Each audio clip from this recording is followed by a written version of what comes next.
Please welcome Faith Jenkins and Kenny Lattimore to our studio.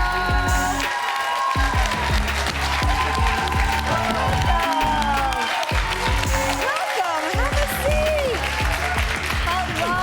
Welcome. So good to see you. Oh, my gosh. What a beautiful couple. And obviously the physical is obvious, but it's just what you radiate. I was looking at you behind the scenes. Do you feel like newlyweds? Do you feel like I don't want to say old married couple? How does it feel? It's interesting. People still say we're newlyweds. I thought after that 1 year mark, we were officially deep into marriage, but it's been almost 2 years. The time has flown. Yeah.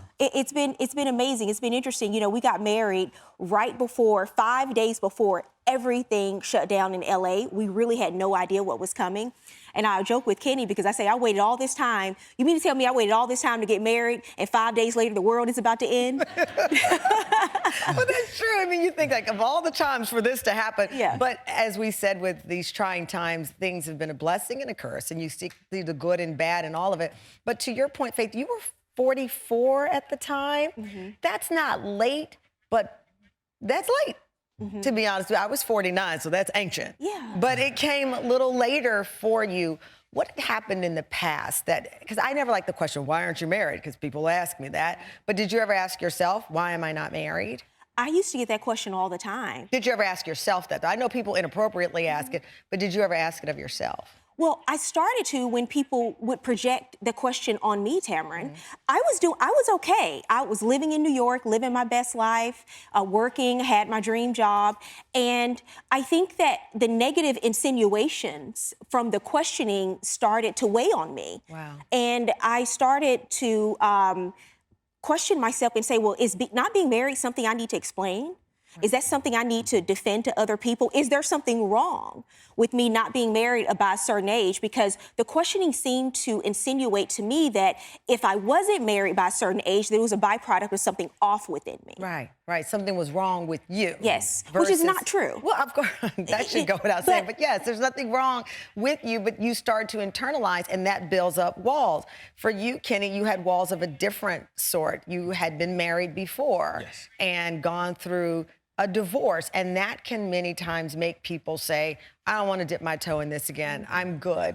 What were you experiencing before Faith and that whirlwind date that set this off into marriage? I was experiencing a time of looking at me more towards the inside. I'm a man of faith in general, so faith. But I'm very optimistic, and I always looked at love. I never felt like divorce disqualified me from having the capacity to love again. It just didn't. Mm-hmm. It was something that happened and I learned from. And when you learn and you go through, I think that you have the opportunity, because of just having life, waking up every morning and breathing, to have something even better. But did it ever, I mean, I think it's wonderful to get to that point, but you have to go through things to get. Oh, yeah. Because your divorce was public. Mm-hmm. It came with everybody having an opinion who were not involved in it.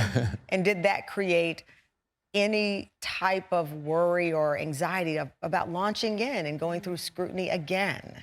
You know what, the fact that the public divorce happened and going through that, I felt like, you know, you move in a direction where you want to, you know, get a clear focus. My clear focus was actually my son. Yeah. He was the one who I wanted to shield during that process. I felt like I knew who I was. Yeah.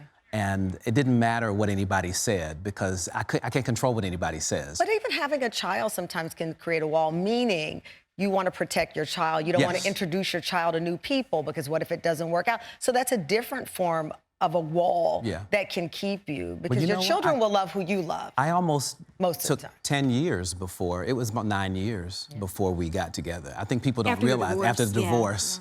A lot of times people think that you know, we just got together and everything just happened, but I took a long time to examine me, make sure I was okay with me after bringing down those walls. Bringing down the walls, making sure I was healthy, that I was healed from the past emotionally, and so that I wouldn't bring some kind of baggage in, because you automatically bring something. Right. You bring some residue, but if you have control over that residue, it doesn't become you know, something that interferes in the new relationship.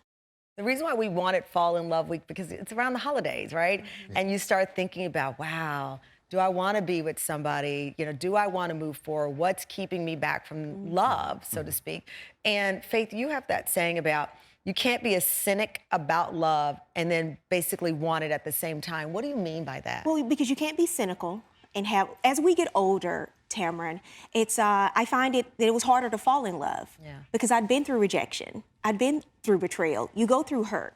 And so if you're not careful, the walls will come over time and you can become jaded and cynical about the prospect of falling in love. And then I host divorce court, so I hear the stories all the time from divorce court. I always wonder about that too. learn. I'm like, she's hosting divorce court. You see it at the end. Yes. And you hear all the stories. All the stories. And for me, my parents, I was raised by my stepfather, which the dad that I was meant to have, but my parents were not together very early on, my biological parents, and I was always afraid of divorce.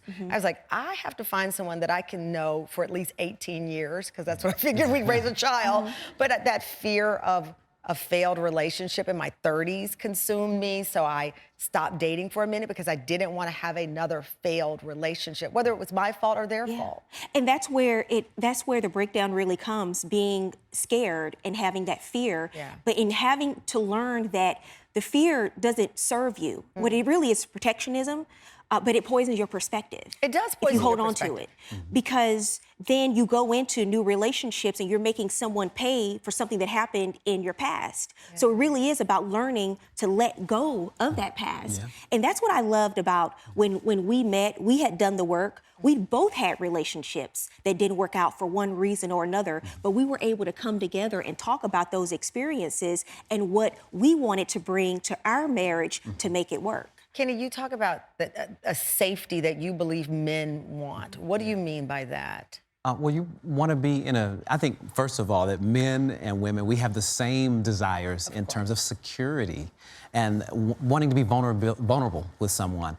And expressing that kind of vulnerability, you have to have certain types of boundaries and things so that you're not going in and people are using things to attack you that are personal. So, do you remember like the most vulnerable that you were early on in that relationship? I mean, your breakthrough wall-breaking moment with Faith. Wow. I think that it still would go back more about my son.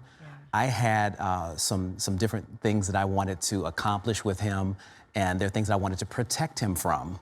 And wow, I'm thinking of some things that are very personal right now. That are like, I love live TV when I get a question. Right, great question. I had an issue, and I'll say this, I had a past issue with molestation. And I wanted to make sure that my son never experienced what I experienced.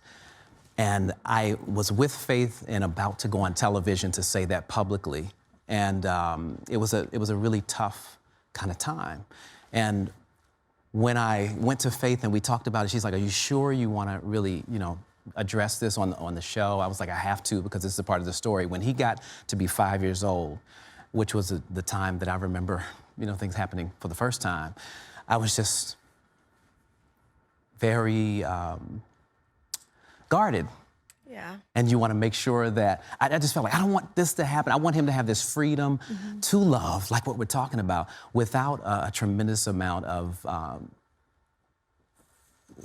shackles, because that's what it causes, shackles, and it creates paralyzation sometimes for you to move forward. Can I say this about Kenny? Because, when you hear his story and his background and you talk about the public nature of some of the things that he's gone through, I thought, wow, is this someone who wants to be married again? Is this someone who wants to open up? Does he really have the capacity?